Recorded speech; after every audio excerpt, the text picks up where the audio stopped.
اور ایک دوسرے کی طرف رخ کر کے آپس میں گفتگو کریں گے، کہیں گے کہ اس سے پہلے ہم اپنے گھر میں اللہ سے ڈرتے رہتے تھے تو اللہ نے ہم پر احسان فرمایا اور دوزخ کی گرم ہوا کے عذاب سے ہمیں بچا لیا۔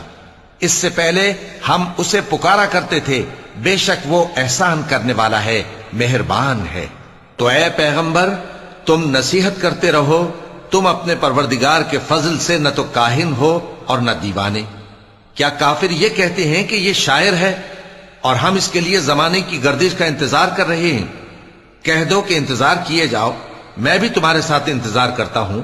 کیا ان کی عقلیں ان کو یہی سکھاتی ہیں یا یہ لوگ ہیں ہی شریر؟ کیا کفار یہ کہتے ہیں کہ ان پیغمبر نے قرآن از خود بنا لیا ہے؟ بات یہ ہے کہ یہ اللہ پر ایمان نہیں رکھتے۔